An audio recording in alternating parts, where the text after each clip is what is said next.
I would say for the most part, yes. But the key thing, and this is really the piece of uncertainty that's looming over all of the banks, and I'd say the regional banks in particular, in addition to a name like Wells Fargo, is the fact that the Fed actually changed the rules of the game. So it used to be a function of how much excess capital you had. That would be the primary dictator of whether you could support your dividend or not. And the Fed changed it up this time around. They called an audible and decided, you know what, in addition to that, we're also going to limit your dividend based on your earnings profile and specifically how much earnings you can generate on a trailing 12-month basis. And so once we saw that, we knew that Wells Fargo, potentially Capital One, their dividends were at risk. And right now that dividend cap only exists through the third quarter. If it's extended beyond that, then you're going to start to see some other regional banks potentially trip that wire as well.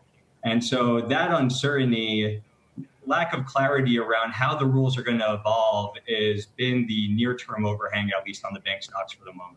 There's been a lot of focus on Wells Fargo, given that they announced they'd be cutting their dividend. They also announced that Q2 provisions would be higher than they were in Q1. Did that come as a surprise? And why do you think it was only them that announced it? Will it be a theme for all of the banks at earnings, or will it be a sort of stock-specific issue?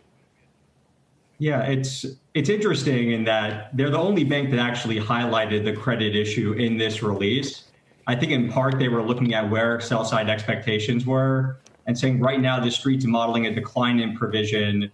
Wells Fargo was arguably the most aggressive in terms of their reserving relative to JP Morgan or Citigroup last quarter. And so now you're seeing a bit of a catch-up trade where Wells has to catch up in terms of provisioning with the rest of the group. And that was something that they wanted to ensure was adequately reflected in numbers. I was surprised they put it out in that release.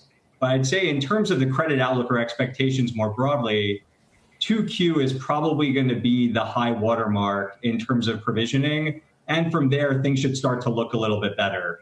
So right now, the top of mind concern for investors has been credit. I think you'll start to see some value investors begin to leg into some of the more credit sensitive banks. But the one big overhang that's likely to persist for a more protracted period of time is actually the interest rate outlook. And so I think that's going to be the next shoe to drop that investors are going to have to grapple with, as those pressures seem to be ongoing. Steve, as we do head into another earnings season, I mean, today's the last day for small businesses to apply for a loan through the Paycheck Protection Program. We know that this PPP program was stood up very quickly and the banks moved very quickly. We also know there was a lot of snags and issues and errors along the way, especially for the biggest banks, and thus a lot of scrutiny. How big of an issue, a risk, and I guess tailwind versus headwind is this program going to be for the banks when they report those numbers? Yeah, so it's really going to be 2Q and 3Q where you're going to start to see these numbers reflected as a potential tailwind. I mean, for my point of view, I always want to look at what revenues or earnings are recurring. And so in terms of the PPP program, that's not something that I'm comfortable underwriting longer term, right? It's a temporary or ephemeral benefit. But at the same time, it is something where there were a couple of snags or snafus. And the reality is that's the nature of a program like this. The banks, to their credit, did a pretty good job of getting it up and running rather quickly. Inevitably, you're going to have plaintiff lawyers that look at this as fodder and say, we're going to go after the banks. We're going to go after those deep pockets. I think ultimately there's no there. I don't see it as a big overhang or legal risk that could potentially impact the banks in any meaningful way. I'm sure we'll see a lot of headlines on it.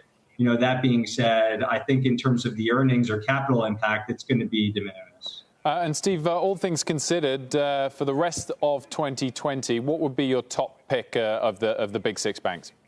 Yeah, so there's really two at parity. So I know, Wolfe, you probably want me to highlight one. I would say that really both Goldman and Morgan Stanley have two very unique stories, but I think those are the two that we find the most attractive here. You know, we're really concerned about interest rate risk. We're still a bit concerned about credit, just given the uncertain path of COVID. I think for Goldman, Morgan Stanley, they're much better insulated from those risks. They're trading at very undemanding valuations, right around tangible book, and actually Goldman a little bit below, for companies that can generate mid-teens returns. So you're talking not just like 10 or 15% upside, but potentially in a more normal environment, 35% or greater upside for these stocks. So there's just massive potential risk reward, or at least upside surprise for these names. And those are really the two that we would look to own here. Steve Chubak, thanks so much for joining us. All right. Thanks for having me on, guys.